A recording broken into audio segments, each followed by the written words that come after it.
पत्रकार बंधू भगिनी, माझ्या आधी आजची पत्रकार परिषद कुठल्या उद्देशाने घेतलेली आहे त्याच्याबद्दल माहिती सांगितलेली आहे.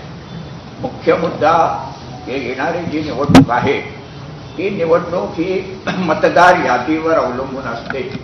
मतदार हे तिकडे मतदान करतात आणि त्याच्यासाठी यादी बनवली जाते. ही यादी संपूर्णपणे पारदर्शक असली पाहिजे. त्यात त्रुटी असता कामा नये, त्याच्यामध्ये घोटाळे असता कामा नये. एकच नाव ज्या ठिकाणी असता कामा नये. एकच जर ही जागा असेल तर त्याच्यामध्ये 100, 2000, 500 असे मतदार नोंदवले जर असतील तर त्याच्यात ते दाखवलं गेलं, त्याच्यात सुधारणा केली पाहिजे. अशा अनेक गोष्टी म्हणजे दोनदा भेट घेऊन पक्षीय जे हे आमचं शिष्टमंडळ आहे त्यांनी दोनदा भेट घेऊन निवडणूक आयोगाला, महाराष्ट्र निवडणूक आयोगाला आणि जे हे अधिकारी आहेत त्यांना सविस्तरपणे सांगितलेलं आहे.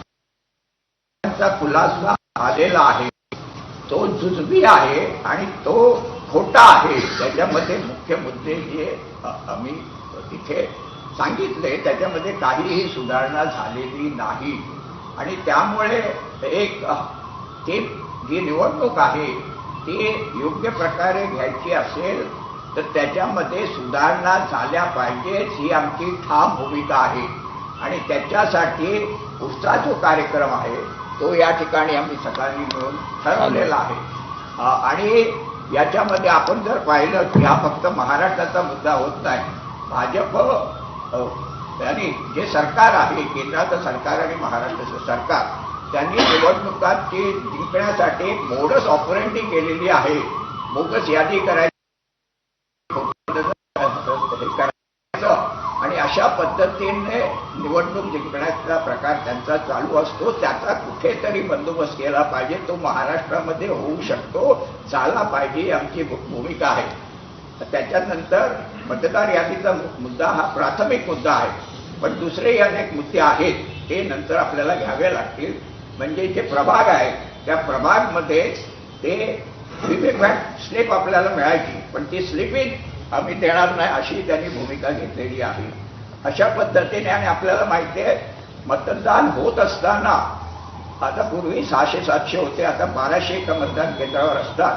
तर त्याच्यामध्ये एकच मशीन ठेवायची आणि संथपणे मतदान घडवून आणायचं आणि शेवटच्या 1 तास राहिला असेल तर मग मतदान तिकडे रांगा लागतात आणि खोटं मतदान घडवून आणायचं. असे अनेक पद्धतीने निवडणूक जिंकण्याचे प्रकार निवडणूक आयोग हे त्यांचं बाहुल आहे आणि ते संबंधची ही यंत्रणा आहे त्याच्यातर्फे केलं जातं. त्याला आम्ही दुरुस्ती करा अशी भूमिका घेतलेली आहे.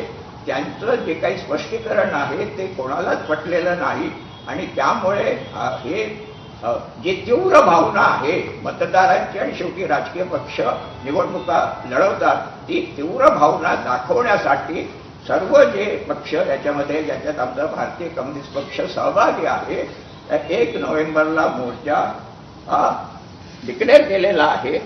त्याची संपूर्ण नंतर अधिक माहिती आपल्याला देण्यात येईल.